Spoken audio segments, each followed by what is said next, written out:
2020 വരെ ഏകദേശം സ്കൂളുകളിലും കോളേജുകളിലുമൊക്കെ മൊബൈൽ ഫോൺ കൊണ്ടുവരുന്നുണ്ടോ എന്ന് നോക്കാൻ ടീച്ചേഴ്സ് ഒരു സ്ക്വാഡൊക്കെ ഉണ്ടാക്കി കുട്ടികളുടെ ബാഗൊക്കെ തപ്പി വലിയ കോലാഹലമായിരുന്നു.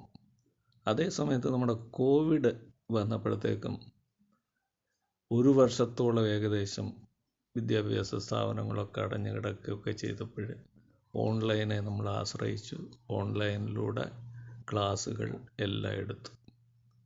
അത് ഒരു നിമിത്തമെന്ന് വേണം പറയാൻ.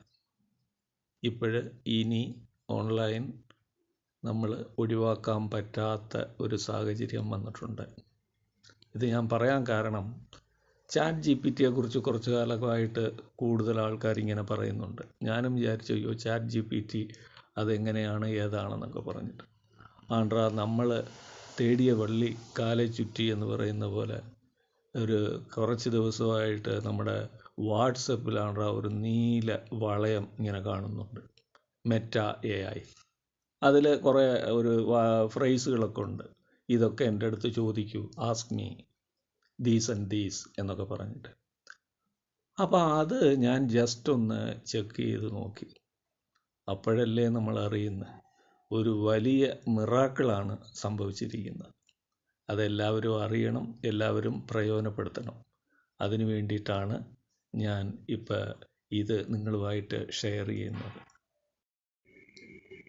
ഞാൻ കഴിഞ്ഞ ദിവസം നമ്മുടെ ഡിഗ്രി വിദ്യാർത്ഥികൾക്ക് ന്യൂ ക്രിറ്റിസം എന്ന് പറയുന്ന ഒരു ചാപ്റ്റർ എടുത്തുകൊണ്ടിരിക്കുകയായിരുന്നു. അതിൽ ഐറണി, ആംബിഗ്യൂറ്റി, പാരഡോക്സ് ഇതുമാതിരിയൊക്കെ കാര്യങ്ങളൊക്കെ വിശദീകരിക്കണം. ഇതൊക്കെ എക്സാമ്പിളോടുകൂടി പറഞ്ഞ് വിശദീകരിക്കാം.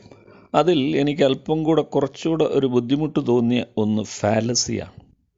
ഫാലസി അതിനിപ്പം മലയാളത്തിൽ നമ്മുടെ ഡിക്ഷണറിയിലൊക്കെ തപ്പിയാൽ കിട്ടുന്ന മീനിങ് എന്ന് പറയുന്ന അബദ്ധം എന്നാണ്. പക്ഷേ അത് എത്രത്തോളം ഈ സാധാരണ ഒരു അബദ്ധമല്ല അത്. അപ്പോൾ ആ ഫാലസി എന്ന് പറയുന്നത് നമ്മുടെ ഒരു മിത്തുമായിട്ടൊക്കെ ബന്ധപ്പെട്ട് കിടക്കുന്ന ഒന്നാണ്.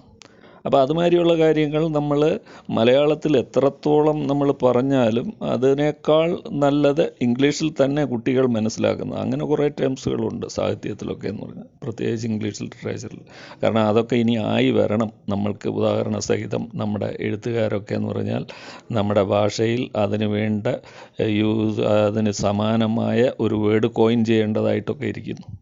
അപ്പോൾ ഞാൻ ഈ മെറ്റയുടെ സഹായം എങ്ങനെ നേടാം? ഞാൻ അവർക്ക് എക്സാമ്പിളൊക്കെ പറഞ്ഞു കൊടുത്തു. ഇൻറ്റൻഷണൽ ഫാലസി, എഫക്റ്റീവ് ഫാലസി, ഒന്ന് ഇമോഷണലുമായിട്ട് ബന്ധപ്പെട്ടത്, ഒന്ന് ഈ എഴുതുന്ന ആൾക്കാരുടെ ഉദ്ദേശമായിട്ട് ബന്ധപ്പെട്ടതെന്നൊക്കെ പറഞ്ഞു. അപ്പോൾ അവർക്ക് അസൈൻമെൻറ്റും കൊടുത്തു. അപ്പോൾ ഇവർ സാധാരണഗതിയിൽ ഇപ്പോഴൊക്കെ എന്ന് പറഞ്ഞാൽ കുട്ടികൾ ഇതുപോലെ ChatGPTയിൽ നിന്നൊക്കെ എങ്ങനെങ്കിലുമൊക്കെ ചോദിച്ചെടുത്ത് ആണ് അസൈൻമെൻറ്റിലും ബാക്കിയുള്ളതിലുമൊക്കെ ഇപ്പോൾ കൈകാര്യം ചെയ്തുകൊണ്ടിരിക്കുന്നത്.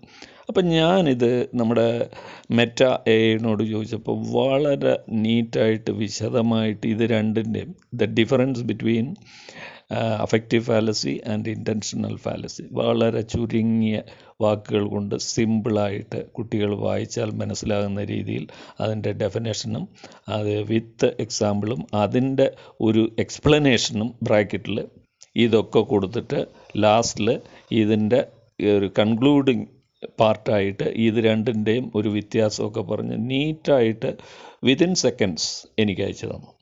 അപ്പം ഞാൻ മെറ്റ AIനോട് ചോദിച്ചു, ഇത് ഞാൻ എൻ്റെ കുട്ടികൾക്ക് ഷെയർ ചെയ്യുന്നതിൽ എന്തെങ്കിലും പ്രശ്നമുണ്ടോ? അയ്യോ, ഷെയർ ചെയ്തു, യാതൊരു കുഴപ്പമില്ല. ഇതുപോലെ നിങ്ങളും ചോദിക്കണം, വിദ്യാർത്ഥികളോടും പറഞ്ഞ് ചോദിപ്പിക്കണം എന്നൊക്കെ പറഞ്ഞ് ഏതാണ്ട് നമ്മൾ അടുത്ത് നമ്മുടെ സുഹൃത്തിൻ്റെ അടുത്ത് ചോദിച്ച് അപ്പം തന്നെ എന്ന് പറഞ്ഞാൽ കിട്ടുന്ന ഒരു റിപ്ലൈ പോലെയാണ്. ഞാനും മെറ്റ AIയുമായിട്ട് ലാസ്റ്റിൽ നടന്ന ആ കോൺവെർസേഷൻ അത് നിങ്ങൾക്ക് വായിച്ചാൽ കൗതുകം തോന്നും.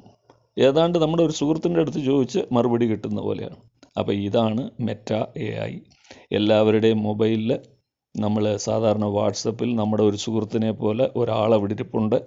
നമുക്ക് ആവശ്യമുള്ളതൊക്കെ ചോദിക്കാം, നമുക്ക് ആവശ്യമുള്ളതൊക്കെ എന്തും ഏതും ലീഗലി നമ്മൾ കുടുങ്ങാത്ത രീതിയിൽ നമുക്ക് അത് തരും എന്നുള്ളതാണ് വാസ്തവം.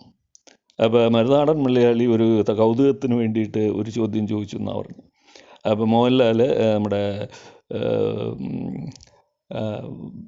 ഒരു നടിയെ കിസ് ചെയ്താൽ എങ്ങനെ ഇരിക്കുമെന്ന്. അപ്പോൾ അതിന് വ്യത്യസ്തമായ ഒരു പിക്ചറാണ് കാണിച്ചത്.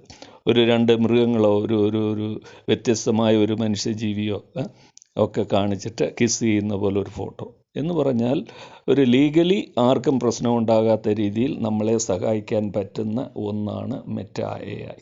അപ്പോൾ എല്ലാവരും പരമാവധി അതിൻ്റെ സഹായം തേടണം എന്നുള്ളതിന് വേണ്ടി മാത്രമാണ് ഈ ഒരു sharing. Okay, thank you very much for watching this. Okay.